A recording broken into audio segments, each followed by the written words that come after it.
Je t'en conjure, fais ça. Ouais, si j'ai le temps, hein. On va déjà voir si ce réact-là, ça prend... De toute façon, j'ai prévu de beaucoup streamer cette semaine. J'ai pas streamé la semaine dernière. Là, j'ai prévu de me rattraper. Vous inquiétez pas. 1 euro égale 1 sub. Non, si seulement.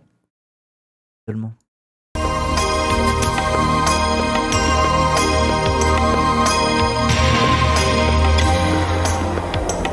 Oh, je suis trop hypé. Ça va être trop bien. Pourquoi ça coûte une couille d'offrir un abonnement? Bah, ils ont augmenté, je crois. Ils ont augmenté de 1 euro. Mais écoutez, dites-vous que ça fait plus d'argent pour moi.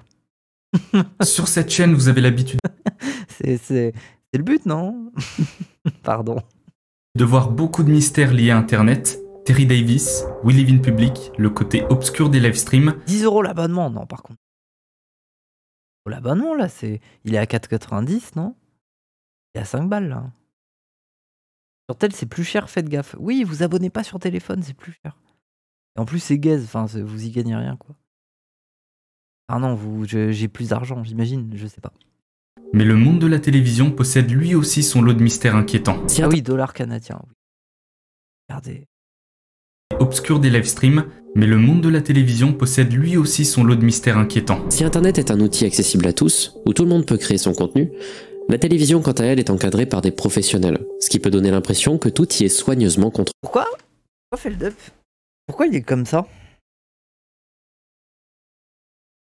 Pourquoi il est comme ça quand il fait sa vidéo? Attention, surtout, attention aux fantômes dans la maison. Et je sais pas, genre, détends-toi, frère. C'est comme ça, là. Pourtant, malgré les précautions mises en place, il s'avère que certaines anomalies se produisent. Psychophobie insupportable. Mais non, mais j'ai le droit d'être psychophobe avec les Pokémon psy que je connais pas, moi. Moi, c'est pas mes caractéristiques. Du coup, je suis psychophobe avec les trucs psy qui me concernent pas. Et marquent les esprits de ceux qui étaient là, devant leur télévision. Nous vous souhaitons la bienvenue dans ce monde mystérieux, celui des incidents les plus sombres de la télévision. Ah, sucez-vous la bite à ce stade. Non, pardon, mais... J'ai compris que vous y un fit, quoi.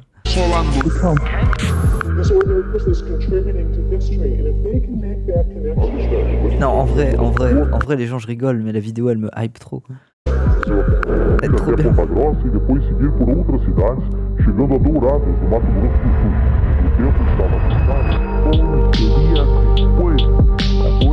Pourquoi il y a ce prêtre? C'est encore un prêtre pédophile, hein. Je suis sur un jeu collant.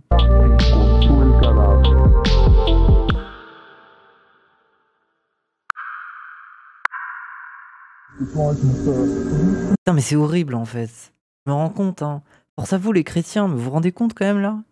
Aujourd'hui, maintenant, quand on voit un sale type avec une soutane, on se dit que c'est un pédophile immédiatement, quoi. C'est genre, tu peux pas être moche et prêtre. C'est-à-dire, maintenant, on va te voir, on va dire, oh, c'est un pédo, lui. C'est bon.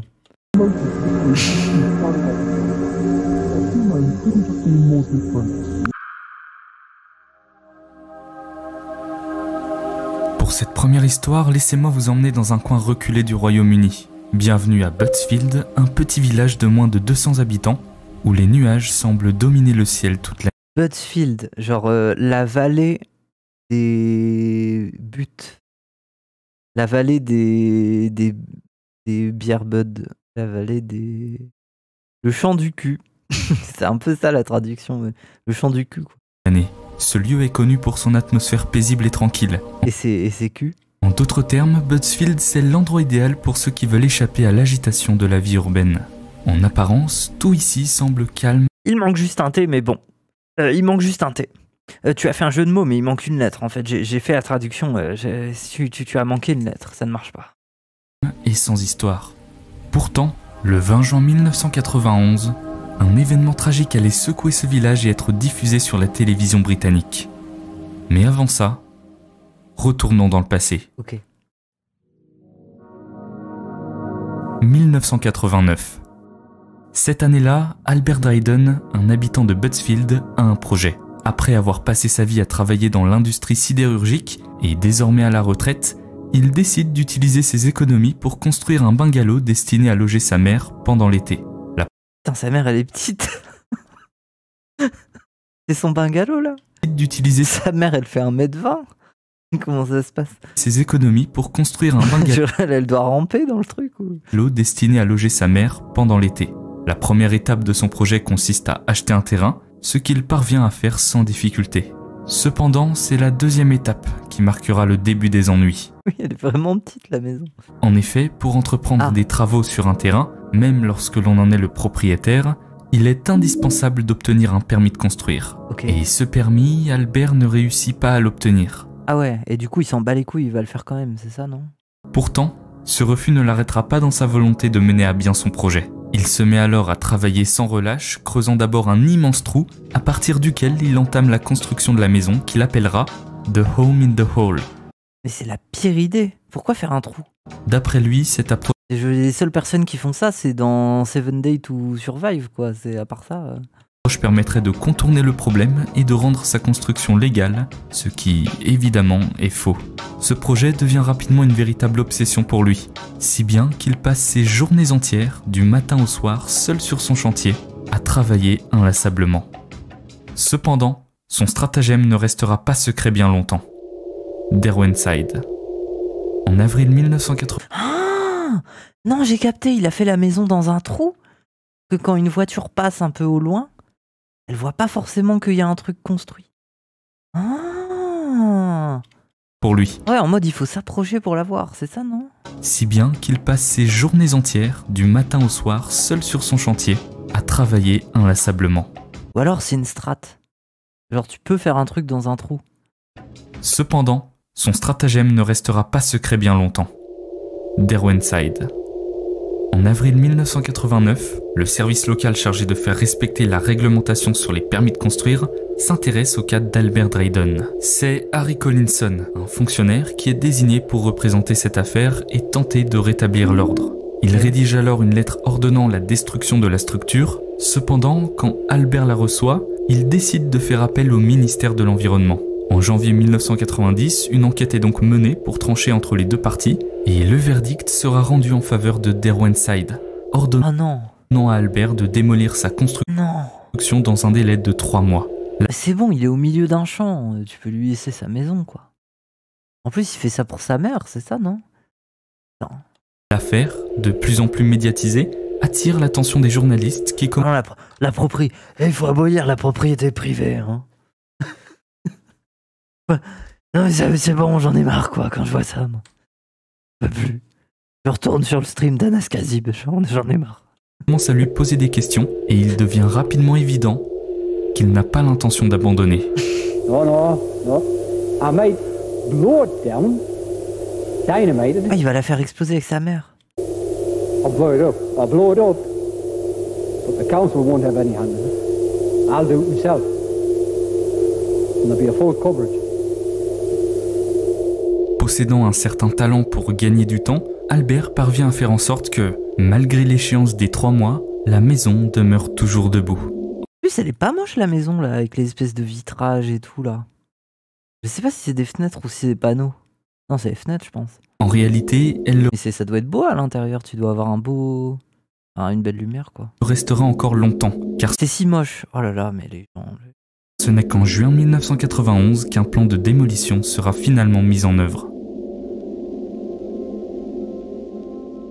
Ce jour-là, personne ne se doute encore du drame qui s'apprête à se dérouler. Des bulldozers arrivent sur les lieux, menaçant directement Albert de détruire sa création. Plusieurs personnes sont également présentes sur place, des journalistes, Tony Belmont, Phil Dobson, Grant Atkinson et Michael Allen, un agent de police, Stephen Campbell, et le responsable de l'affaire, Harry Collinson. Pourtant, Albert reste imperturbable.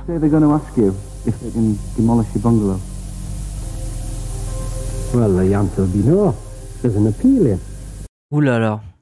Ça y est, je commence à me faire... je commence à pré-shot là. Merci Cassandre, merci beaucoup les gens.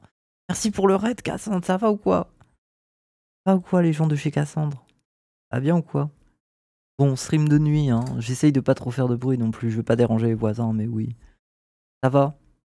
On est en train de regarder la vidéo de Vion qui a fait un feat avec Feldup. Du coup, on est dans des Felduperies. Voilà.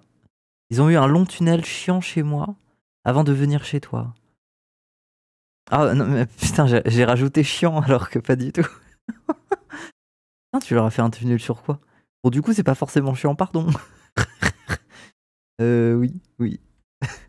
En fait, je sais pas, dans mon cerveau, j'ai vu long tunnel, j'ai pensé à chiant.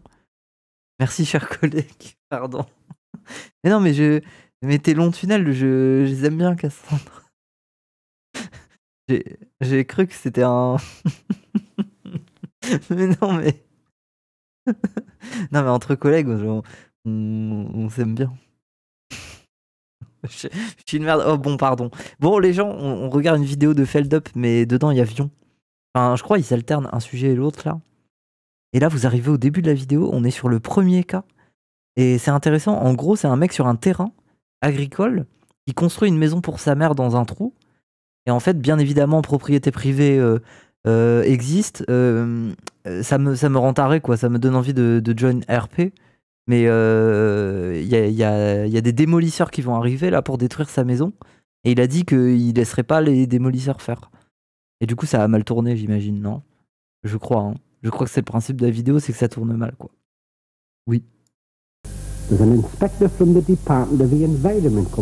Attends, quoi? C'est son terrain, il a juste pas le droit. Ah ouais, il a pas le droit de construire.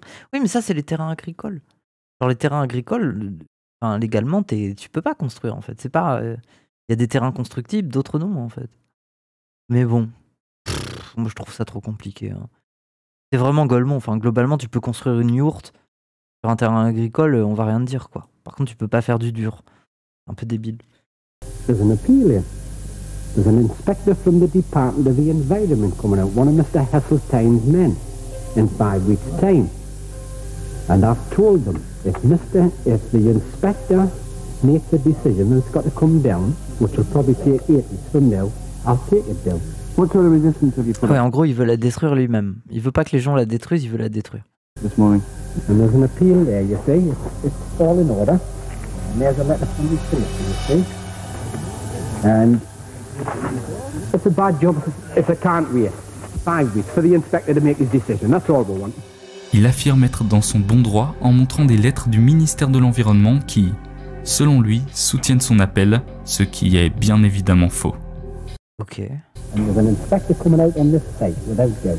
Non, mais il s'exprime bien, hein. Après, c'est peut-être parce que j'ai pas l'habitude d'entendre des anglais là. J'ai l'impression qu'il a un anglais très littéraire, c'est très fluide, je sais pas. Everything's in motion. And if you take the law into your own hands, you know what's going to happen. You'll be satisfied, Albert, that there's nothing in these documents that affects the legality of the enforcement notice that the inspector has confirmed.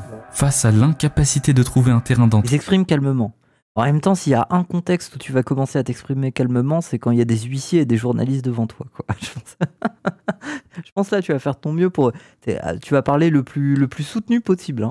Oui, bonjour, monsieur l'huissier. Non, je ne vous ouvrirai pas le portail. Vous filmez, monsieur le journaliste? la tension entre Albert et Harry commence à monter. Oula, ils vont se taper ou quoi? Well, you're not going through the fence. We're plowing all them trees down. We'll go through the fence if you don't open the gate. We'll obviously have to take the fence down with the machine. Mais pourquoi ils veulent détruire le portail? So, oh, les maxeurs, hein. If you want, you can have some time to remove the fence yourself to minimize the damage. Do you want to do that? And there's an inspector coming out in 5 weeks' time. And I'm asking the council to wait till the inspector En train d'essayer de gagner du temps, là. Il a raison, le yeuve. has been out and made a decision. If the inspector says the bungalow has to come down or the summer house, I'll take it down. But I'm going to tell you something. This time, I'm going to win. When the inspector comes out, I'm going to be allowed to keep it for livestock and storage. En fait, je sens que ça va très vite, très mal tourner, ça me fait bader. Genre, il va sortir un gun, il va tirer dessus, je sais pas. I'm going to win. Rappelle que c'est les incidents les plus sombres de la télévision, hein. Et la télévision, il y a quand même des dizaines d'années pour... Donc, les gens, je pense que ça, c'est sombre. And I'm asking you to wait 5 weeks. And if the outcome of the inquiry, the meeting, when he comes up here, and he writes you an official letter and says, Mr. Collington, the summer house or bungalow has to come down, I'll take it back. Brick by brick. Il a un flow de fou complètement fou. Après, il est stylé, hein. Moi, je trouve qu'il a son car design, hein. House or bungalow has to come down. I'll take it back. Brick by brick. Pendant la confrontation, Albert ignore qu'une lettre est en route pour lui, signifiant à nouveau son erreur. Bien qu'elle devait arriver le lendemain, le mal sera déjà fait. Quelques minutes plus tard, alors que les deux protagonistes, accompagnés des journalistes et de l'agent de police, Ou alors il va se suicider. Je sais pas, je le sens mal, j'essaye de pré-shot, mais... se trouvent de part et d'autre d'une clôture, un partisan d'Albert s'interpose devant Collins. You understand that there was a public inquiry in June 1990 where all of these arguments were heard by a government inspector. Do you understand that that government inspector made a decision which was supporting the council's decision? Mais alors que les deux hommes poursuivent leur discussion, une scène inattendue se produit. Oula. Oh non, vous voyez, j'étais sûr que c'était un truc à base d'armes et tout, là. Non, qu'est-ce qu'il fait, le yeuve, là? Ah, il a vraiment un gun. Ce qui était jusqu'alors un simple différend juridique prend une tournure tragique, celle d'un meurtre. Can you get a shot at this gun?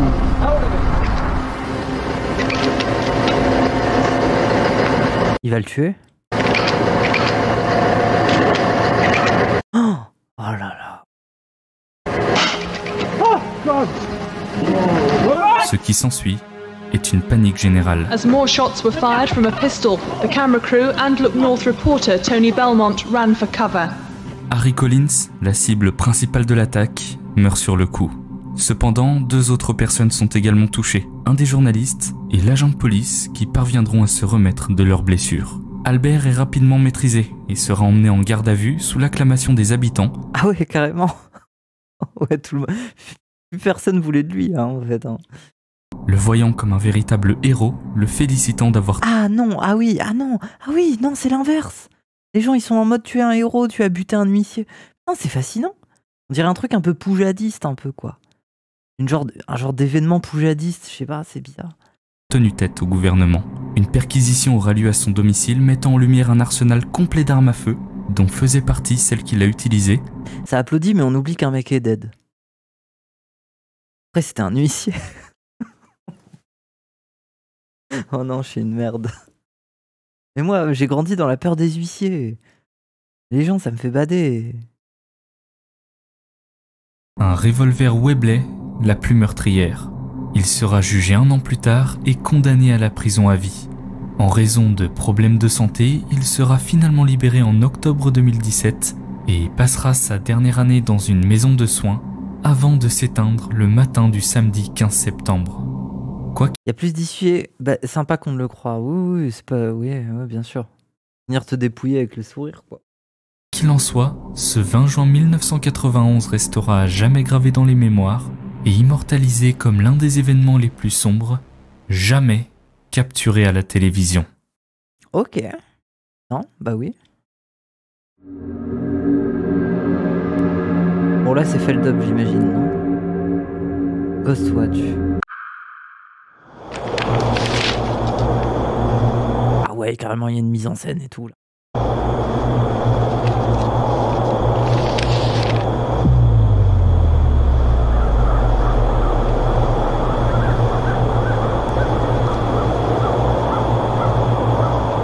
Des effets PSD, ouais. Imaginez que vous soyez un enfant britannique. Yes, mom, I am a child. Aha. When can you play PlayStation, mom, please? Le soir du 31 octobre Ça y est, je suis dedans. 1992, le soir d'Halloween. Yeah. Après avoir terminé votre récolte de bonbons, vous vous installez confortablement devant la télévision et vous commencez à les manger. Oui, vous zappez distraitement les chaînes à l'aide de votre télécommande, espérant tomber sur quelque chose qui vous donnera des frissons que vous recherchez. Oh yeah. Quand tout à coup, vous tombez sur ça.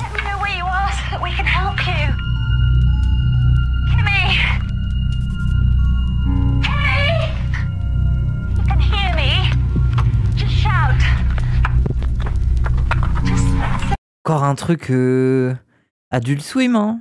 Je sais pas pourquoi ça sent le truc Adult Swim un peu.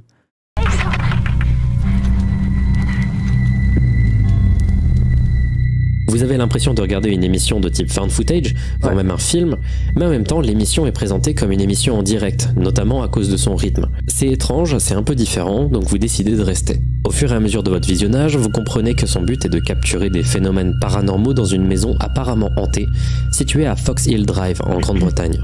Ah, c'est une émission en mode trouver des fantômes là. Vous découvrez ensuite la famille qui réside dans... Putain, vous vous rappelez de... Comment il s'appelait? Comment il s'appelait notre Jean-Michel Fantôme là? Gus DX. Oh. Vous vous rappelez du drama Gus DX avec la boule... la boule avec le fil là. Ah, mais moi j'ai jamais fait confiance à ce gars. J'ai pas compris l'engouement autour de lui. Un Gus DX, ouais. À l'époque où il y avait aussi un deuxième Gus sur YouTube. Gus, c'est... Comment il s'appelait son collègue là? Les potes de Wonkill. Putain, c'est vieux. Gus et l'autre, comment il s'appelait? Gus et Porto. C'est ça. Porto, ouais. Dans cette maison, la famille Hurley, composée de Pamela, la mère, et de ses 2 filles, Kimmy, la plus jeune, et Suzanne.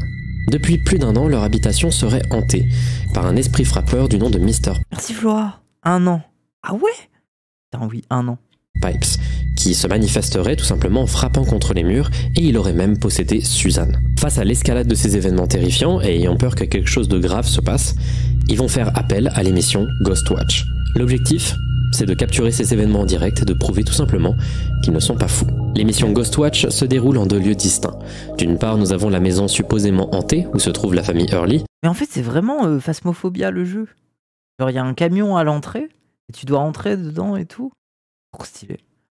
Et une équipe de tournage dirigée par la journaliste Sarah Green, qui les accompagne tout au long de la nuit. Puis de l'autre côté, nous nous retrouvons sur un plateau télévisé où le présentateur principal, Michael Parkinson, et le docteur Pascoe. C'est moi, c'est Michael Parkinson. Vous avez capté et tout, c'est parce que Parkinson, c'est quand tu trembles. C'est drôle du coup. Une experte en poltergeist suivent et analyse les événements en direct. Au début de l'émission, l'atmosphère est plutôt calme. On en apprend un peu plus sur la famille Hurley, ainsi que sur les manifestations qui se trouvent à l'intérieur de leur maison. Un truc que je trouve intéressant par contre, c'est que les spectateurs peuvent aussi participer à l'émission en appelant un numéro de téléphone où ils peuvent donner des anecdotes paranormales personnelles. Pendant ce temps, sur le terrain, Sarah D'accord, donc c'est un stream de Billy, et en même temps c'est une vidéo de Le Grand JD. Green et son équipe tentent désespérément de trouver des signes du fameux poltergeist, mais rien. Enfin rien, jusqu'à un moment. C'est à partir de ce moment-là que l'émission va prendre une autre tournure, et qu'elle va également rentrer dans la légende. Okay. Les phénomènes paranormaux s'intensifient. Des coups retentissent contre les murs, des feuilles s'envolent, et la tension monte jusqu'à ce que Suzanne... Moi ça me fait trop rire, j'aurais presque envie de doubler une émission comme ça là. ...également rentrer dans la légende. Les phénomènes paranormaux s'intensifient. Alors regarde là Didier, là c'est ma flaque de pisse, parce qu'hier j'étais complètement rincé. J'ai fait une grosse flaque de pisse à cet endroit-là, là, après m'être pris une grosse trace. Des coups retentissent contre les murs. Ah, j'ai fait mon lit, hein, bien évidemment. Des feuilles s'envolent et la tension... Alors ça, c'est mon fils, il fait des dessins dégueulasses. Bon voilà, quoi, on les a mis sur le frigo, mais on va les enlever. La tension monte jusqu'à ce que... Pardon, ça me fait rire. Suzanne semble être possédée par l'esprit. Ce crescendo d'événements mène à un climax où la situation dégénère complètement. L'esprit, qui jusqu'à maintenant agissait dans la maison, parvient à s'échapper et s'attaque ensuite au plateau télévisé, plongeant l'ensemble de l'émission dans un chaos total. Oui, mais c'est fake. Bon, après, j'imagine, quand t'es un gosse, c'est traumatisant. Bon, vous l'aurez sans doute compris, tout ce qui s'est passé dans cette émission est complètement faux. En réalité, Ghostwatch était une émission fictive produite par la BBC dans le cadre de Screen One, une série dramatique de l'époque. Bien que l'émission ait été diffusée dans ce contexte, la notion de fiction a été très mal comprise par le public. Ah, en mode c'est... Ah, c'est une fiction de A à Z, quoi. Public ce soir du 31 octobre 1992. La mise en scène était si convaincante pour l'époque que la majorité des téléspectateurs ont cru que tout ce qu'ils voyaient était authentique. L'émission avait véritablement terrifié tellement de spectateurs qu'ils ont reçu plus d'1 million d'appels ce soir-là. Sauf que quand t'as 1 million d'appels en une nuit qui sont enregistrés et que t'as que 5 opérateurs téléphoniques pour répondre, la quasi-totalité de ces appels sont amenés sur le répondeur. Du coup... Ouais, le film d'horreur, c'est pour les réceptionnistes. Au lieu de calmer les téléspectateurs, ça va juste intensifier cette panique générale. Parce que la réalité de la fiction te présente un monde où c'est la merde sur le plateau et il y a des imprévus de partout. Et quand t'appelles, ça donne sur rien. Ghostwatch est une de mes émissions préférées qui a jamais été diffusée à la télévision. Je trouve le concept fou et ça aurait pu en rester là. Un canular involontaire d'Halloween qui a très bien marché, avec un phénomène social parmi les plus importants de la télévision. Ok, et il y a un truc à la fin? Sauf que ça s'est pas passé comme ça. Ah. Martin Il y a quelqu'un qui est mort. Denham, un jeune homme de 18 ans, est décédé quelques jours après avoir regardé l'émission. Quoi? Comme beaucoup d'autres ce soir-là, il est devant la télévision Il est mort d'une overdose de bonbons. Pas possible, c'est pas lié à l'émission. avec ses parents. Mais pendant la diffusion, il remarque qu'il est agité et se recroqueville sur lui-même, visiblement perturbé par ce qu'il voit. Ils se disent alors que cette panique est passagère, mais c'est tout le contraire qui se produira. Après l'émission, le comportement de Martin ne s'améliore pas. Il devient obsédé par la figure de Mr. Pipes et commence à craindre que celui-ci vienne jusqu'à chez lui. Mais cette peur va continuer à s'intensifier. Elle va s'intensifier violemment jusqu'à ce qu'il commence à entendre des bruits bizarres à l'intérieur de ses radiateurs. 5 jours après la diffusion, Martin choisit de mettre fin à ses jours, laissant une note troublante. « S'il y a des fantômes, j'en serai désormais un, et je serai toujours avec vous. » Ok. La perte de Martin a été un choc immense pour sa famille, qui a rapidement poursuivi la chaîne télévisée en justice, la tenant pour responsable de la détresse de leur fils, et enfin... Martin Mystère. Ah désolé, mais c'est pas drôle, mais j'ai pensé à Martin Matin. Ça tombe, c'est juste un scénario de Martin Matin, là. Martin Matin. Aujourd'hui, je suis un fantôme. Martin Matin. Je serai toujours avec vous. Pardon. Oh non. Compte de son dernier geste tragique. Une longue bataille juridique a eu lieu et la conclusion a été que la BBC aurait dû aller beaucoup plus loin qu'une simple mention que ceci était une tromperie et ils auraient dû beaucoup plus explicitement présenter cela comme une fiction. En réponse à la controverse, la BBC a présenté ses excuses et a pris ses distances avec l'émission ainsi qu'avec son créateur Stephen Volk. Après la diffusion de Ghostwatch, il y aura d'autres cas de troubles de stress post-traumatique qui vont être signalés, notamment chez des enfants qui avaient vu le programme un peu trop jeune et qui ont dû suivre des programmes comportementaux pour s'en sortir. Face à ces réactions, l'émission a été interdite à la télévision, bannie dans tous les pays, mais elle refera surface 10 ans plus tard en format VHS et DVD. 15 ans après son interdiction, avec l'émergence et la croissance d'Internet, Ghostwatch va commencer à vivre une seconde vie sur Internet et commencer à être réappréciée pour l'œuvre qu'elle est. Mais l'ombre de la tragédie continue de planer sur l'œuvre. Ça a été un des événements médiatiques les plus importants de la télévision britannique. Aujourd'hui, il est indéniable que Ghostwatch est une œuvre artistique à part entière. Cependant, malgré ses mérites créatifs, il reste tout aussi évident que cette émission a été à l'origine de l'un des incidents les plus sombres de l'histoire de la télévision. Mais c'est bizarre, hein, ne serait-ce qu'on soit au courant que le gamin il est mort à cause de l'émission. Alors, on n'est pas au courant de ces choses-là. Combien de gens sont morts à cause de TPMP, genre? Pas au courant de ça. Des gens qui ont fait des crises cardiaques lors des nouilles dans le cible de Delormeau, là. Solid rocket booster engine gimbal now underway. T-minus 15 seconds. Beaucoup, j'espère. Waouh, c'est horrible. Ah, ça, c'est l'échec du décollage de la fusée. Oui. Payload Specialist Greg Jarvis. Commander Dick Scobie now in the White Room, taking off his jacket, along with Mike Smith, who is the pilot. Mike Smith putting on his egress harness too. They're going to be going very fast today to get out of the cold and into the cabin. Après, ça c'est badant, quoi. Imaginez les gens, vous avez voué votre vie pendant des années à être astronaute, vous avez tout sacrifié, vous avez été ce nerd qui reste chez lui à réviser ses cours tous les soirs pour être dans une fusée qui explose au décollage. Merci Segment F. Krista McAuliffe has been handed an apple by the close-out crew. Je veux dire, autant essayer d'être master sur League of Legends, hein. C'est peut-être mieux. En 1986, aux États-Unis, la NASA prépare le lancement de la mission STS-51L. Concrètement, son objectif est de déployer un satellite en orbite autour de la Terre. Mais ce qui rend cette mission vraiment unique et novatrice, c'est la présence à bord d'un civil. Cette initiative est prise par le président de l'époque, Ronald Reagan, et vise à inspirer la prochaine génération d'ingénieurs et de scientifiques, mais aussi de montrer que le voyage spatial est accessible à tous. L'événement, ultra médiatisé, captera l'attention de la Terre entière. Mais ce qui aurait dû être... Il a voulu être wokiste, Reagan, pour une fois. Il s'est dit, on va mettre une femme dans l'espace. un symbole d'espoir et d'innovation se transformera bientôt en l'un des incidents les plus tragiques de l'histoire de la télévision.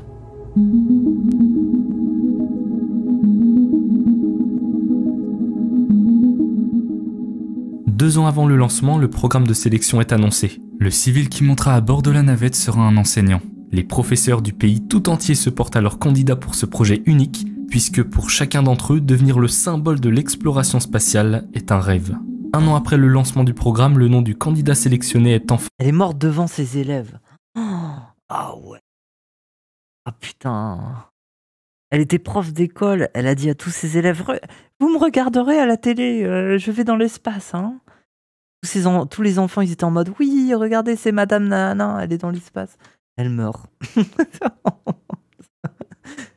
je suis un enfant, j'aurais crié. J'aurais fait « Ouais, y a pas cours demain. »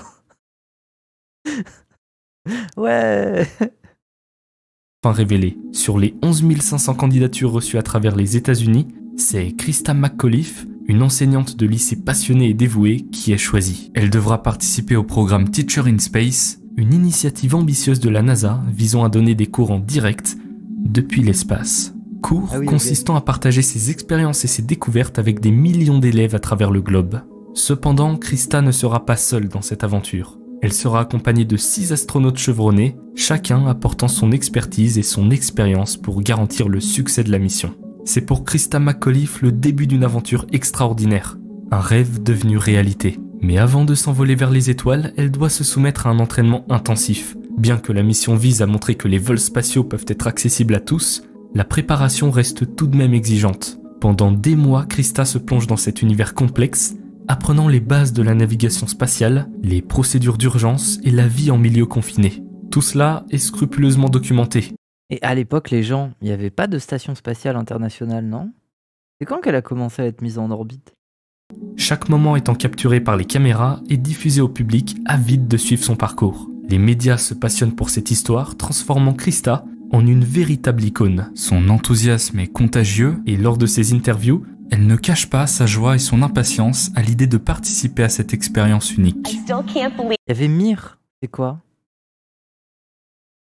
C'est quoi Mir? That I'm going to actually be going into that shuttle. It just really doesn't seem possible. Maybe when I'm on the launch pad it will. What are you most excited about? Seeing the Earth from that perspective of that small planet. Mir, c'est l'URSS. OK. Planet, you know, it's such a big place here, but being able to look at it from a new perspective, and I hope I can bring that wonder and that excitement back to the students. Maybe just a little bit of fright too? Not yet. Maybe when I'm strapped in and those rockets are going off underneath me, there will be, but space flight today really seems safe. Pourtant, dans les coulisses, une réalité bien plus inquiétante se cache. Tandis qu'elle voit cette opportunité comme une chance inestimable, ce qu'elle ignore, c'est que cette mission est en réalité menacée. Un détail, un petit problème négligé transformera cette aventure en un véritable cauchemar. Tandis que Christa continue de s'entraîner avec enthousiasme, personne, même pas elle, ne soupçonne encore que ce voyage sera son dernier. Depuis plusieurs mois, Roger Boisjoli, un ingénieur travaillant pour la NASA, observe avec inquiétude un problème récurrent sur les navettes spatiales qui reviennent sur Terre. Une calvitie aérodynamique. À chaque retour de mission, il remarque que certains composants, les joints toriques, sont endommagés. Et dans certains cas, ils ont frôlé la défaillance totale. Ce constat n'est pas anodin, car ces joints jouent un rôle vital. Ils forment une barrière essentielle entre les segments du booster, empêchant toute infiltration de gaz. Joint torique de la base, isolation par voie en acier. C'est le truc qui permet l'isolation du gaz. Ouais, c'est peut-être bien quand même de faire en sorte que ça marche, quoi. Une défaillance au niveau de ces joints pourrait donc entraîner une explosion du véhicule spatial.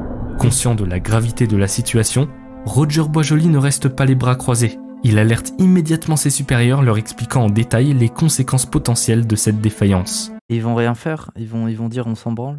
Il fournit des rapports techniques précis, des analyses approfondies et multiplie les avertissements.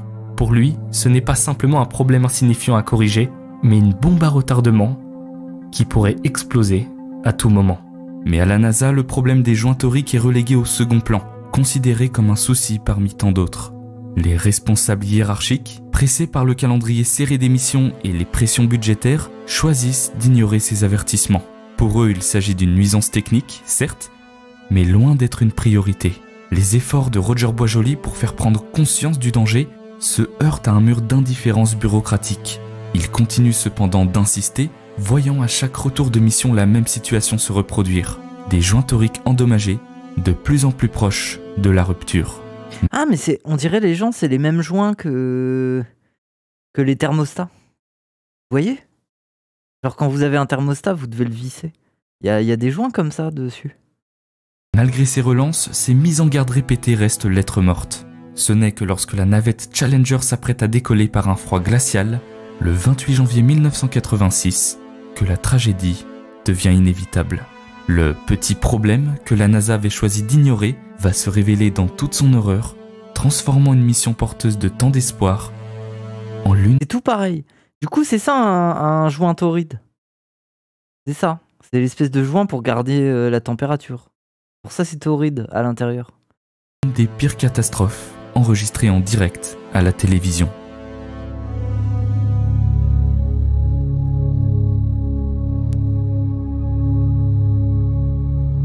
Payload specialist Greg Jarvis. Big smiles today.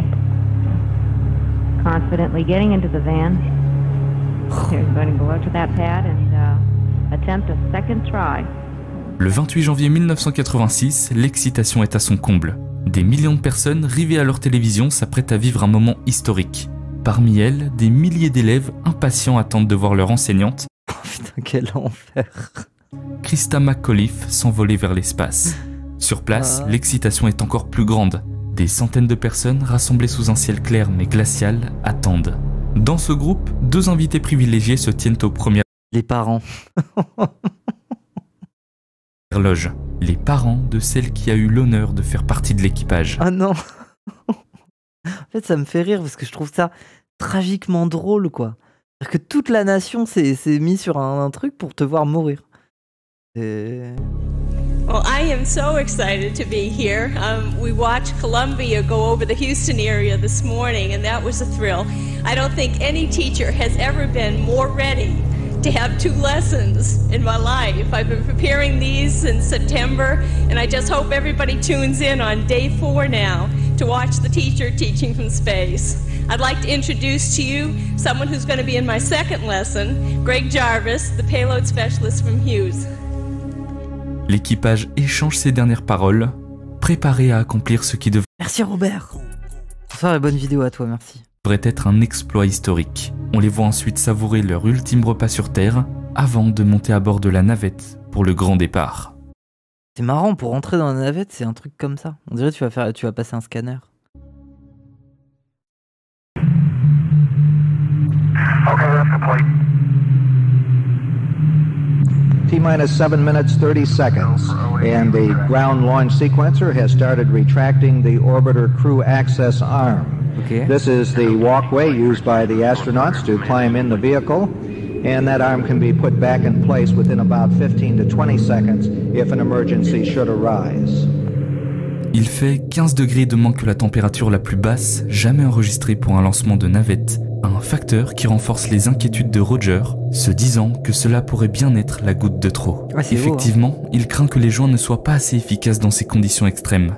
Non mais ça c'est fou. Hein. Regardez, la navette en fait c'est juste ça, quoi. C'est juste ça. Ça c'est le putain de gros propulseur qui va être balancé juste pour passer la couche d'ozone, quoi. Merci Solvitex. C'est dingue, hein. Kerbal, j'ai pas assez joué à Kerbal, moi. Je comprends pas. De trop. Effectivement, il craint que les joints ne soient pas assez efficaces dans ces conditions extrêmes. Malgré ses doutes grandissants, la NASA reste ferme et déclenche le compte à rebours. T-minus 10, 9, 8, 7, 6, we have main... Ah, je suis en bad. Je me rappelle pas des images, moi. Engine start. À cet instant, personne ne prête attention au panache de fumée. Merci Robert pour le sub offert à Thierry. Mais qui s'échappe discrètement, pourtant un signe inquiétant d'un danger imminent. 4, 3, 2, 1, and lift-off. Oula. Lift-off of the 25th Space Shuttle mission, and it has cleared the tower.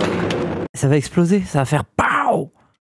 La navette Challenger s'élève enfin, quittant la surface terrestre sous... Ou alors non, ça va juste faire chiou, ça va retomber, ça va faire un flop. Les acclamations. Tout le monde croit déjà au succès, mais ce que personne ne sait à cet instant, c'est que les boosters sont déjà compromis.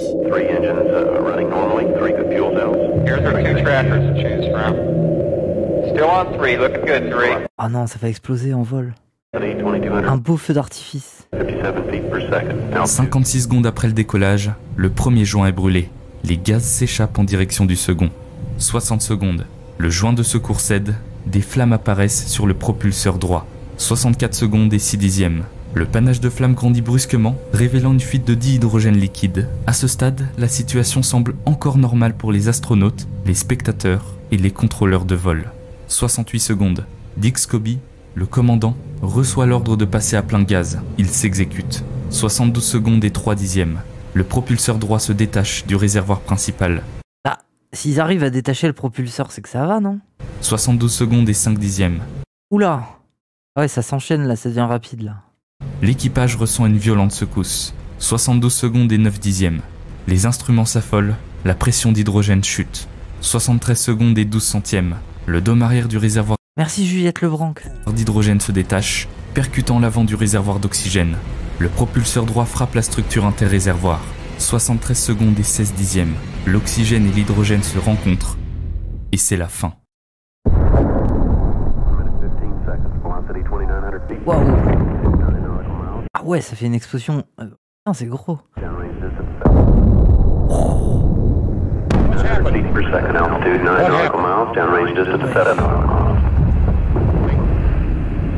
Vic, did something strange happen then? Something is gone amiss. Something is wrong. Waouh, après c'est magnifique, hein. Ça fait une espèce de forme étrange. J'ai l'impression de regarder une forme de vie au microscope un peu, genre un parasite. We have a problem. Oh non, oh, on a le record de la tête des parents. Et c'était en live. Oh. Ah non, recorded earlier. Picture you were just seeing is Christy McAuliffe's parents. L'explosion déchire le ciel et propulse la navette à 2000 km/h. Sous l'impact violent, la navette se désintègre en plusieurs morceaux. La partie avant, où se trouvent les astronautes, se détache quant à elle en un seul bloc. À l'intérieur, l'équipage reste en vie et est peut-être même conscient. Ah ouais, ok, ils sont peut-être vivants. Ce n'est qu'à ce moment-là que les personnes au sol, que ce soit les spectateurs sur place, les téléspectateurs dont des millions d'enfants à travers le monde et les contrôleurs aériens réalisent l'ampleur du drame.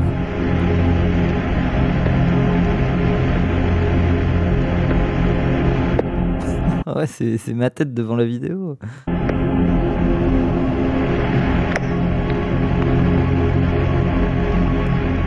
Un long silence d'incompréhension plane, mais rapidement, une annonce est faite. It is with deep, heartfelt sorrow. Putain, même son cheveu à lui là. Même sa mèche de cheveux là, elle est triste, ça se sent. Rapidement, une annonce est faite. It is with deep, heartfelt sorrow that I address you here this afternoon. At 11:40 a.m. this morning, the space program experienced a national tragedy with the explosion of the Space Shuttle Challenger approximately a minute and a half after launch from here at the Kennedy Space Center. 2 minutes plus tard, l'habitacle contenant l'équipage percute l'océan à 320 km/h. Espérer Putain, il méritait pas de gagner la guerre froide. Hein. Merci Juliette Lebranc, merci beaucoup. Trouver un survivant à l'intérieur serait une illusion désespérée.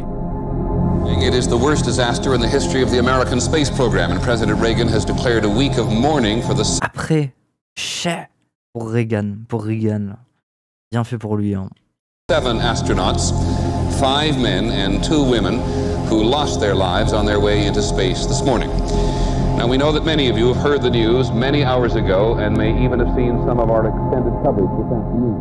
Le monde entier prend progressivement conscience de la tragédie, au point que le président, à l'origine du projet, se voit contraint de faire une déclaration officielle. Ladies and gentlemen, I'd planned to speak to you tonight to report on the State of the Union. But the events of earlier today have led me to change those plans. Today is a day for mourning and remembering. Nancy and I are pained to the core by the tragedy of the Shuttle Challenger. Ouais, mais attendez, là, ils sont peut-être encore vivants, les gens dans la navette, là. We know we share... Vion, il a dit, ils étaient encore vivants.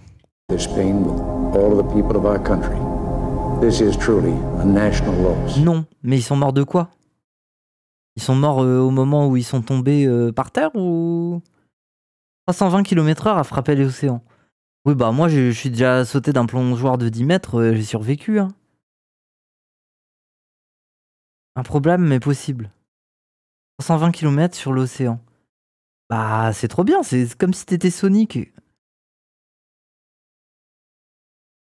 Il a dit aucune chance de survie. Ah.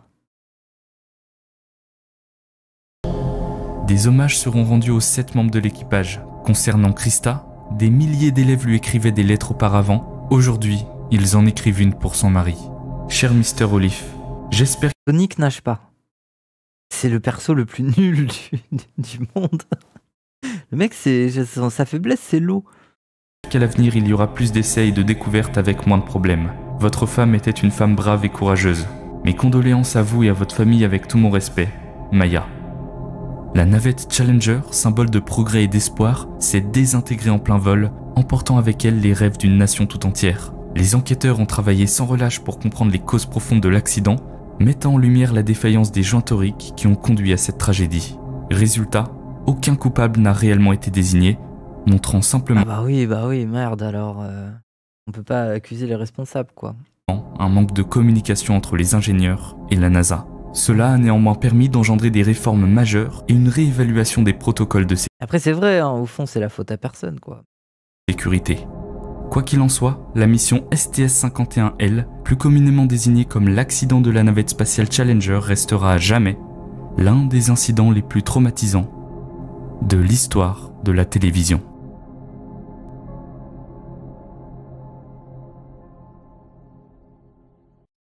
Après c'est stylé comme mort. Ouais mais c'est un peu prématuré, ça se voyait, c'était prématuré, c'est ça qui est triste. Le prêtre des ballons.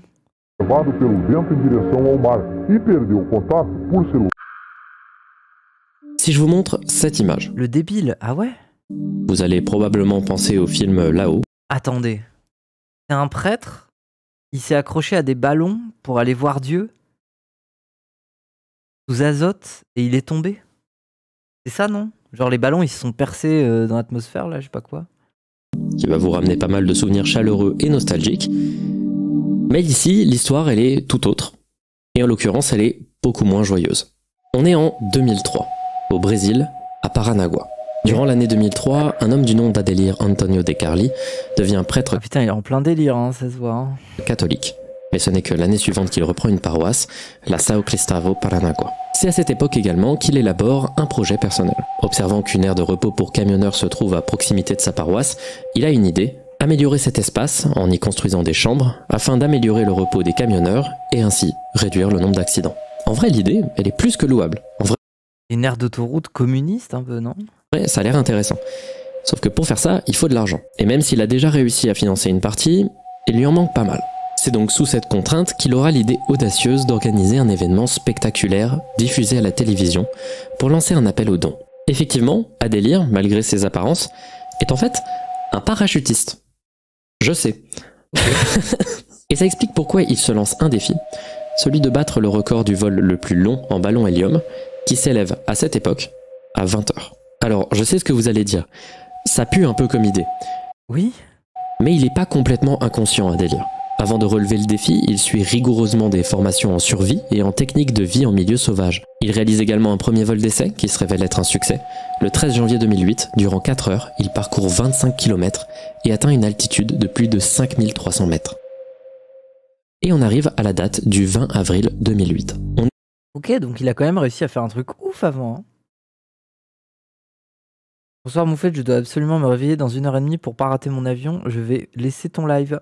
Est-ce que tu peux crier dans 1h30 pour que je me réveille? C'est sérieux? Bah non. Mais on mettra de la musique très fort. Et le jour J, le jour que Adelir attendait depuis très longtemps, celui qui lui permettrait de financer son projet. Comparé au test précédent, la durée du vol est de plus de 20 heures. Il va donc devoir faire plus de 700 km en allant de Paranagua à Dourados. Les heures avant le décollage, il effectue un dernier tour de l'équipement. Il aura besoin de 1000 ballons gonflés à l'hélium, d'un parachute, d'un casque, d'une combinaison étanche, d'une combinaison de vol thermique en aluminium, d'un GPS, d'un téléphone portable, d'un téléphone satellite, d'un gilet de sauvetage et de nourriture et d'eau. Ah, des barres de granola. Oh, ça me donne envie, regardez, j'en ai une qui est là. La barre granola. Prévu pour 5 jours. C'est trop bon. Des fois, je me nourris que de ça. Alors que son matériel se révèle sans défaillance et prêt à être utilisé, un danger se profile à l'horizon. La météo n'est pas du tout de son côté. En effet, à Paranagua, ce jour-là, il pleut. Il pleut pas mal même. Malgré les conseils insistants de son entourage et de ses collaborateurs qui lui recommandent vivement de reporter le vol, le prêtre reste confiant et décide de ne pas abandonner son projet. C'est donc à 13h, par cette journée pluvieuse à Paranagua, que Adelir Antonio De Carli se prépare enfin à décoller. Les médias sont présents, capturant chaque instant de cet événement qui, selon tous, est sur le point de marquer l'histoire des records.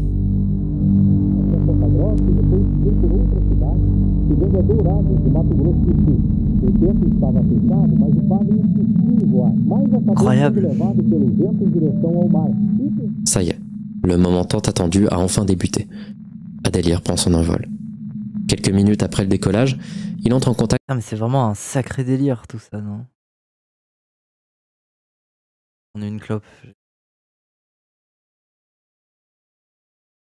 Avec la chaîne de télé et s'exprime sur son ressenti. Graças a Deus estou bem de saúde, consciência tranquila. Tá muito frio aqui em cima, mas tá tudo bem. Adelir pour le moment se dirige dans la bonne direction. Cependant, il a quelques problèmes avec son GPS. Il a fait des formations de survie pendant très longtemps, il s'est énormément préparé, mais il n'a pas appris à utiliser un GPS. Ayant atteint au bout d'une demi-heure 5800 mètres d'altitude...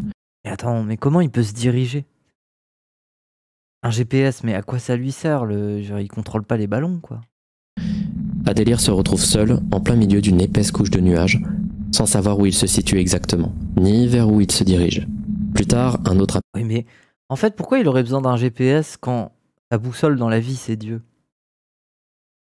Moi, je pense que ça lui suffit, non? L'appel va avoir lieu, nettement plus dramatique que le premier. Eu preciso entrar em contato com o pessoal que me ensina a operar esse GPS aqui para dar as coordenadas de latitude e longitude, que é a única forma. Putain, mais le pauvre, il est en panique, en plein milieu de... Il est en train d'expliquer que personne lui a donné une formation pour le GPS, quoi. Que alguém por fora pode saber onde eu estou. O celular via satélite fica saindo fora da água. E além do mais, a bateria está enfraquecendo. En plus de n'avoir aucune idée de sa localisation, il commence lentement à perdre le contact avec le personnel terrestre. C'est à 20h45 que les autorités constatent que le signal GPS est émis pour la dernière fois, près de la côte de São Francisco. Oui, il va finir genre dans l'océan. Ah putain, il est parti vraiment dans la mauvaise direction, quoi. Il était censé partir par là. Comment ça se fait? Bien à l'opposé de la Comment ils ont préparé leur coup pour qu'ils finissent là, quoi? Destination initiale. À partir de ce moment-là, Adelir est livré à lui-même. Imaginez-le seul, dans une tempête, complètement seul, à des milliers de kilomètres de la Terre, probablement affolé sans que personne puisse ne l'entendre. Si, Dieu l'entend. Plus les heures passent, plus l'inquiétude grandit chez les proches, les organisateurs de l'événement, et très lentement la population générale. La marine brésilienne, l'armée de l'air, ainsi qu'un groupe de pompiers volontaires partiront à la recherche d'Adelir dans les jours qui suivront. Résultat des recherches, seulement quelques des 1000 ballons seront retrouvés à la surface de l'océan. Aucune trace de l'homme. Ah ouais. La localisation, ainsi que l'état de santé d'Adelir Antonio De Carli, reste pour le moment un mystère inexpliqué. Quant à son projet, son aire de repos pour camionneur, il se verra perdre de la valeur au cours du temps, n'ayant personne pour le reprendre. Sauf que 2 mois plus tard, un travailleur sur une plateforme pétrolière située à 100 km des côtes brésiliennes et à plus de 700 km du dernier signal GPS émis, va découvrir la moitié inférieure d'un corps flottant près de la structure. Quoi? Pourquoi inférieur? Étant donné les événements qui étaient encore récents dans la presse, les enquêteurs vont très vite soupçonner qu'il s'agissait du prêtre. Et cette hypothèse va être prouvée par des analyses ADN par la suite. C'est cet événement qui va permettre aux proches d'enfin commencer leur deuil. Mais alors du coup, qu'est-ce qui s'est vraiment passé après 20h45, ce 20 avril 2008? Les requins, oh putain. Comment l'incident s'est-il déroulé exactement? Combien de temps Adelir est-il resté en vie? Est-il décédé en plein vol? Est-il mort de soif? Ou est-ce que sa mort est liée à une attaque de requins, comme le suggère la découverte de son corps? Ces questions demeurent sans réponse encore aujourd'hui. Mais ce qui est certain, c'est que l'histoire d'Adelir Antonio De Carli reste encore aujourd'hui inscrite parmi les histoires les plus sombres et tragiques. Et c'est triste, hein. Imaginez, vous êtes monté plus haut que n'importe quel oiseau et vous faites bouffer par un requin au bout du compte. De l'histoire de la télévision. Oh, c'est ça.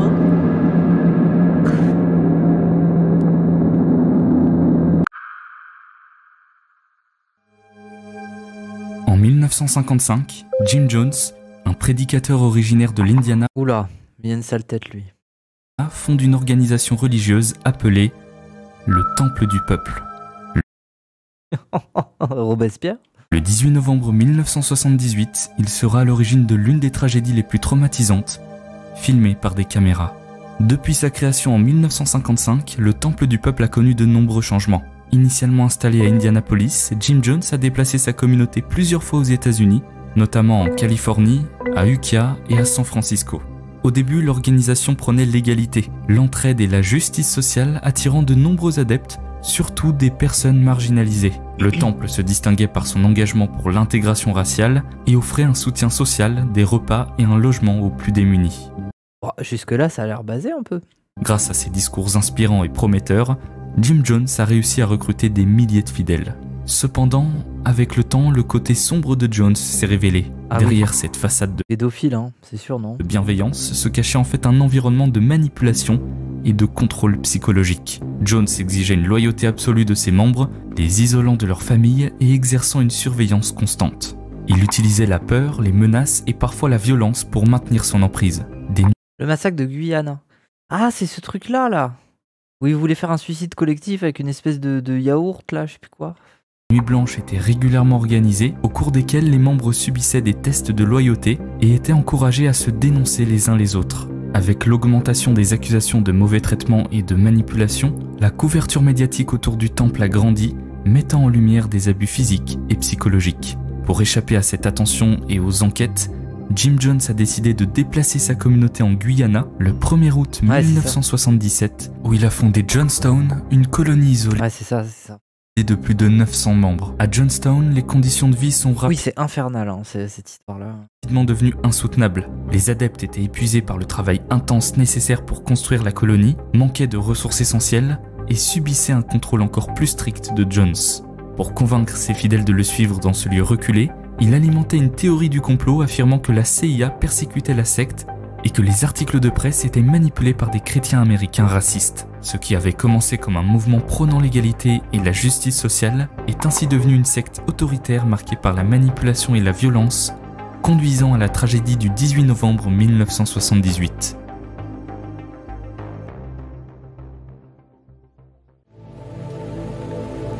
Ce jour-là, le membre du Congrès américain Leo Ryan, accompagné de journalistes de CBC News, se rend à Johnstown pour enquêter.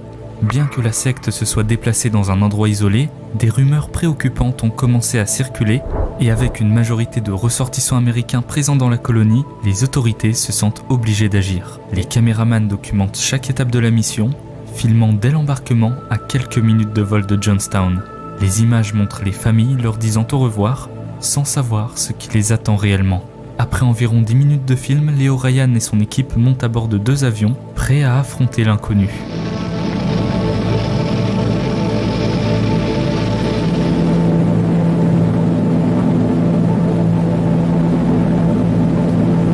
Je me rappelle plus de ce qui s'est passé comme étape. Il me semble que quand ils ont voulu repartir, il y a des gens qui ont débarqué avec des armes à feu qui leur ont tiré dessus, je crois, non ? Parce qu'ils ont embarqué avec eux des familles qui voulaient partir de la secte.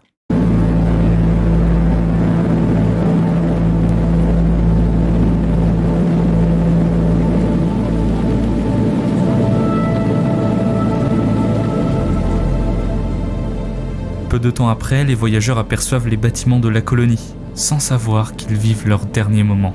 À leur arrivée, la délégation débarque et découvre les lieux. Une vaste étendue aride entourée d'arbres, baignée par un soleil éclatant. Jim Jones, informé de cette visite, se prépare à donner une impression positive.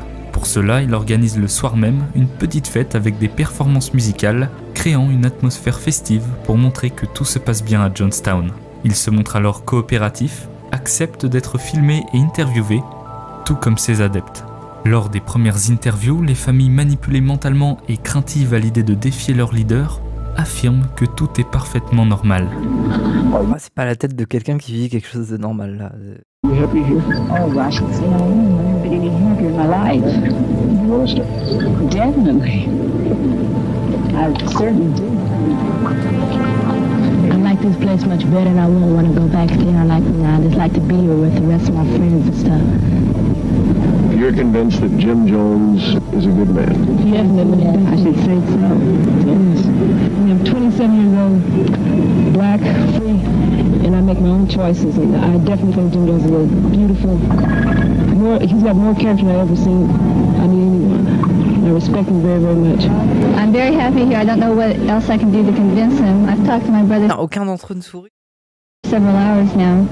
In fact, I invited him down here about a month and a half ago to spend a week or two or however long he wanted with me to share with him what I'm doing here and the happiness that I feel. And as far as my father's concerned, you know, so far he has said what he's wanted to say, which has not been the truth. Ce qui est particulièrement troublant, c'est la réaction du public lorsque Leo Ryan conclut, en apparence rassuré, que tout semble se dérouler paisiblement ici. So we are at least friends to that extent. I'm very glad to be here. This is a congressional inquiry. I think that all of you know that I'm here to find out more about questions that have been raised about your operation here. I can tell you right now that from the few conversations I've had with some of the folks here already this evening, that whatever the comments are, there are some people here who believe that this is the best thing that ever happened in their whole life. Ouais, c'est beaucoup d'enthousiasme. Ouais. Cependant, les choses ne se déroulent pas comme Jim Jones l'avait prévu. Lors de plusieurs échanges, certaines familles profitent de la présence de Leo Ryan pour lui demander de les aider à quitter la colonie. Mais malgré ces témoignages inquiétants, lorsque Jones est interrogé à ce sujet lors des interviews, il continue d'affirmer que tout se passe bien et que rien n'est hors de l'ordinaire. People play games, friend. They lie. What can I do about lies? Are you people going to leave us? I just beg you, please leave us. Bill, we will bother nobody. Anybody wants to get out of here can get out of here. We have no problem about getting out of here. They come and we're all the time.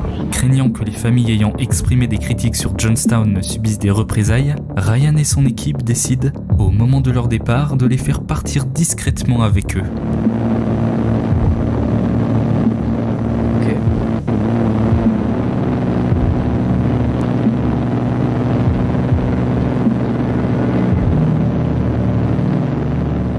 L'après-midi du 18 novembre 1978, le groupe se réunit finalement sur une piste d'atterrissage locale, prêt à quitter cet enfer.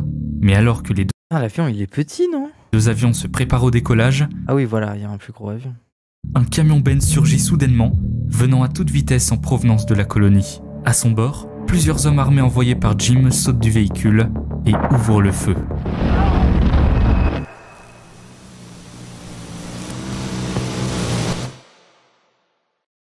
Putain. Dans la confusion, Leo Ryan et plusieurs autres personnes sont tuées, tandis que de nombreux autres Putain, toute l'équipe a été whippée, non? sont blessés. Pendant ce temps, à l'intérieur de la colonie, Jim Jones prépare un acte inimaginable. Il rassemble ses fidèles et leur ordonne de boire une boisson fruitée, empoisonnée au cyanure. Bien que certains tentent de résister, plus de 900 membres de la secte, dont plus de 200 enfants, succombent, leur corps gisant bientôt sans vie sur le sol. Waouh. Jones lui-même est retrouvé mort, tué par une balle dans la tête. Le FBI lancera une vaste enquête, collaborant avec d'autres agences et les autorités guyanaises pour éclaircir la tragédie. Les agents interrogeront les survivants du massacre, tandis que des experts en médecine légale travailleront à identifier les nombreuses victimes, et également Jones. Aux États-Unis, des agents rechercheront d'autres membres du Temple du... Attends, mais quoi? Qui a demandé de les attaquer? Bah c'est Jones qui aimait pas le fait qu'ils se barrent avec des familles de personnes, quoi. Merci Beerlover. Peuple pour recueillir davantage de témoignages. L'enquête permettra de reconstituer la chaîne des événements et d'apporter des réponses aux familles endeuillées. Elle conduira également à l'arrestation de Larry Layton, le seul membre du Temple du Peuple jugé aux États-Unis pour des crimes liés à Jones. Il y a eu une survivante. Mais comment elle a survécu ensuite? Alors elle était quand même au milieu de nulle part, quoi. Jonestown. Extradé, puis reconnu coupable, il sera condamné à la prison à vie. Quoi qu'il en soit, cette histoire demeure avant tout une tragédie qui figure parmi les incidents les... Il y a les audios où il prêche pendant que les gens s'empoisonnent. Ok. plus sombres Et genre dans les audios, on entend les gens mourir, genre de l'histoire de la télévision. Et c'est caché dans la forêt, ok. Un jungle pendant 3 jours, elle a retrouvé en piteux état avec d'autres gamins, ok. On entend les cris des enfants, oh là.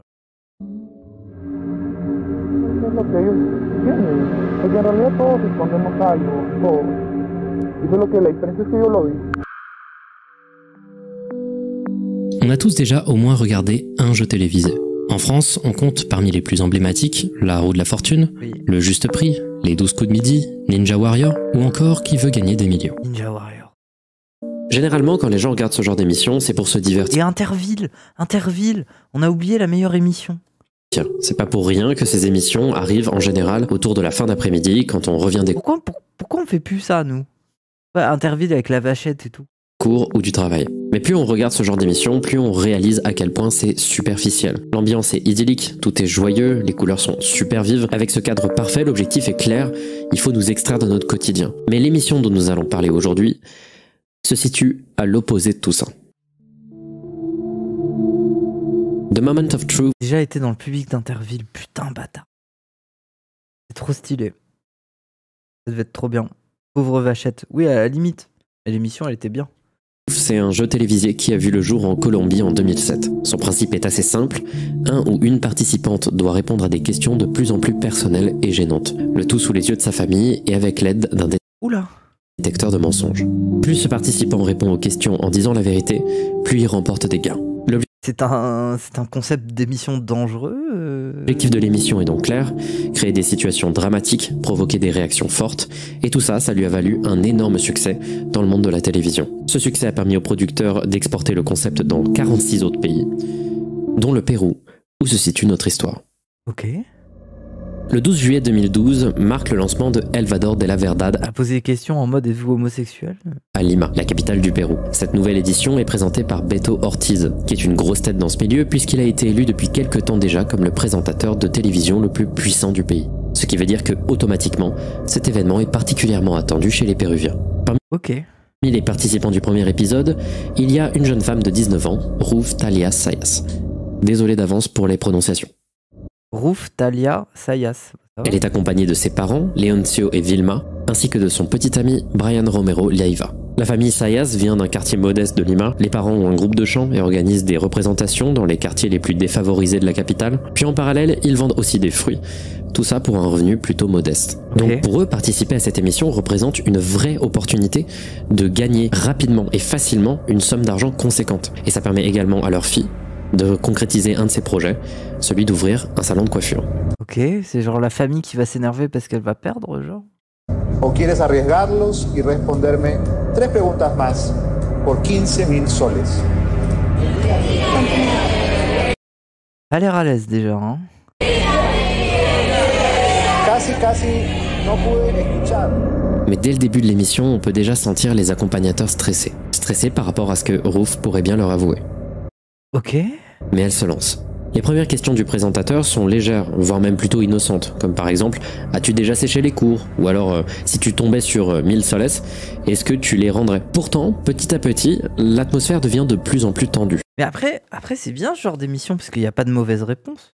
Il y a juste des réponses qui déçoivent les gens ou qui les énervent et tout, mais globalement tu peux gagner, enfin genre... Les questions sont plus délicates et les réponses de Ruth sont de plus en plus dérangeantes. Elle avoue par exemple que si elle est en couple avec Brian, c'est uniquement en attendant de trouver mieux. Qu'elle a honte de ses parents ou encore qu'elle ment à propos de son emploi. Ses parents et son petit ami pensent qu'elle travaille dans un centre d'appel. Mais devant eux, en pleine émission... Elle va dire qu'elle est prostituée? Ruth dit enfin la vérité. Pregunta 17.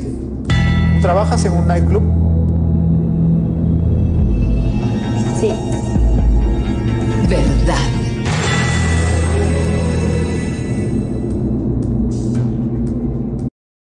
Ok. Après 1 heure d'émission, la famille est complètement bouleversée par les révélations successives. La mère, Vilma, la supplie d'arrêter, alors que son père, lui, demande à ce que le jeu continue. Brian, de son côté... Ah ouais, le papa, il est au bout, il est en mode allez. allez, c'est bon. Est complètement sous le choc. Ruth, elle, ne faiblit pas. Elle continue et à chaque réponse, l'argent s'accumule. Et ainsi, elle poursuit jusqu'à la question fatidique. ¿Has aceptado dinero a cambio de tener relaciones? Ah putain, c'est J-Cole, hein, c'était exactement ça. ¿Vale? Sí.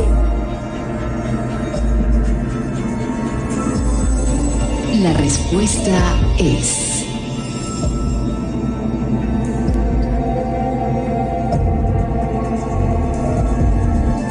verdad.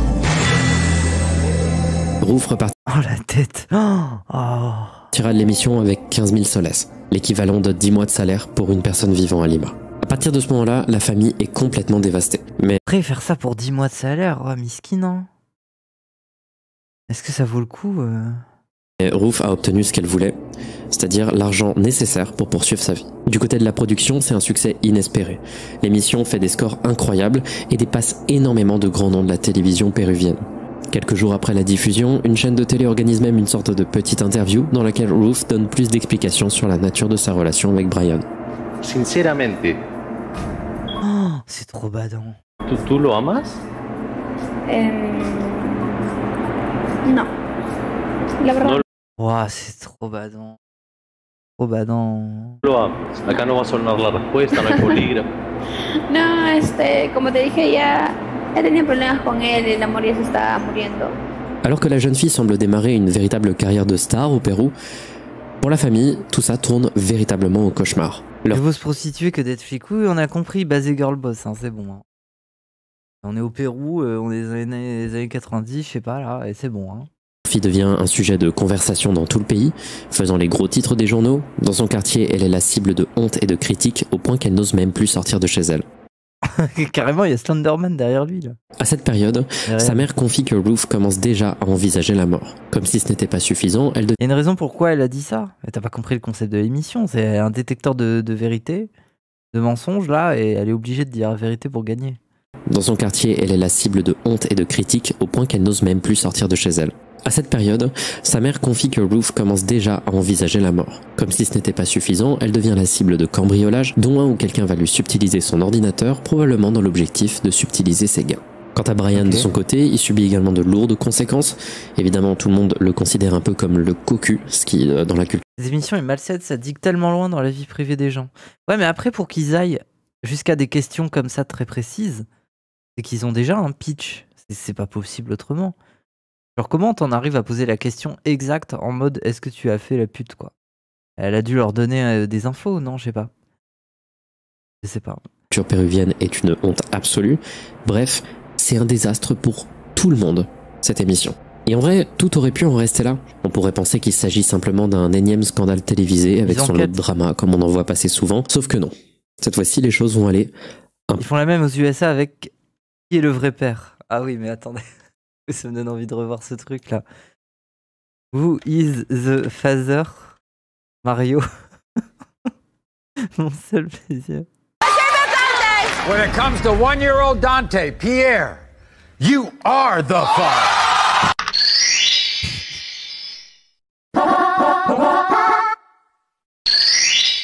Bref, oui. C'est l'émission, hein. Un peu trop loin.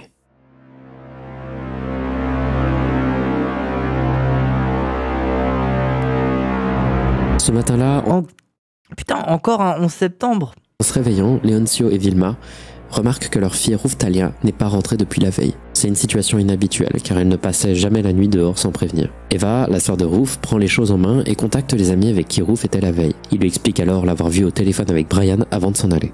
Interrogé par la famille, ce dernier prétend ne plus avoir parlé à Ruth depuis un certain temps en raison des tensions survenues. Ah mais c'est lui, c'est son mari. C'est-à-dire que le mec derrière lui en mode Slenderman, c'était son mari qui se cachait. Waouh. Après l'émission. Mais malgré ses dénégations, Brian devient rapidement le premier suspect de cette affaire. Cependant, sans preuve concrète, Brian ne peut pas être tenu responsable de la disparition de leur fille. Du coup, les parents vont très rapidement signaler la disparition de leur fille et créer des avis de recherche que Leoncio va placer un peu partout dans la ville. Malheureusement, cette démarche ne portera pas ses fruits. Face à l'inefficacité des recherches, les parents vont se tourner vers Frequentia, la chaîne qui avait diffusé leur épisode, en espérant qu'ils diffusent un avis de recherche en direct. Au départ, la chaîne semble prête à les aider. Ah ouais, ils s'en battent les couilles, hein, c'est obligé. Mais au final, rien ne sera diffusé. Ce n'est que 3 jours plus tard que l'information sera relatée sur une autre chaîne, la ATV. Mais avide d'audience, au lieu de sensibiliser à la disparition, ils utilisent son image pour la tourner en ridicule. Et la réduisent à la prostituée d'Elvador de la Verdad. Cette stigmatisation inutile empêche les habitants de prendre la situation au sérieux et la recherche de Ruth n'avance. Ouais, c'est une très bonne idée ça. On cherche une femme, c'est une pute. Bonne chance. Il y a des âmes charitables qui vont chercher, oui. Pire encore, cette diffusion va s'avérer être contre-productive étant donné que la famille va commencer à recevoir des appels de gens prétendant détenir Ruth en échange d'une rançon.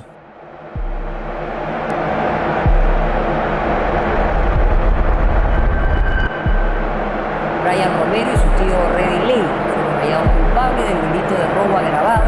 Pero Brian escondía odio y rencor en su corazón y junto a su tío Reddy Lane planificaban días se sienten satisfechos. No a golpes para luego enterrarla en un descampado. Oula, mais c'est quoi ça là? Pourquoi le daron il se fait mêler par tous les flics là? 11 jours après sa disparition, la police retrouve le corps de Ruth Talia sans vie, au fond d'un puits recouvert de terre. Le terrain appartenant à l'oncle de Brian, le lien est rapidement effectué entre ce dernier et le crime. L'enquête révèle que le 11 septembre 2012, Brian a organisé une rencontre avec Ruth durant laquelle il l'a droguée avec un somnifère, puis l'a étranglée avant de jeter son corps dans le puits de son oncle, qui a lui-même participé à couvrir le crime. Mais du coup, pourquoi Brian a décidé de commettre un tel acte? La première hypothèse qui vient à l'esprit, il avait le seum. C'est celle de la vengeance. Il aurait extrêmement mal vécu l'humiliation auprès de millions de téléspectateurs et aurait décidé du coup de se venger. Si l'hypothèse d'une vengeance est bel et bien vraie... Ou alors il avait le seum et en plus il s'est dit ouais je vais prendre son argent. C'est pas l'humiliation le problème.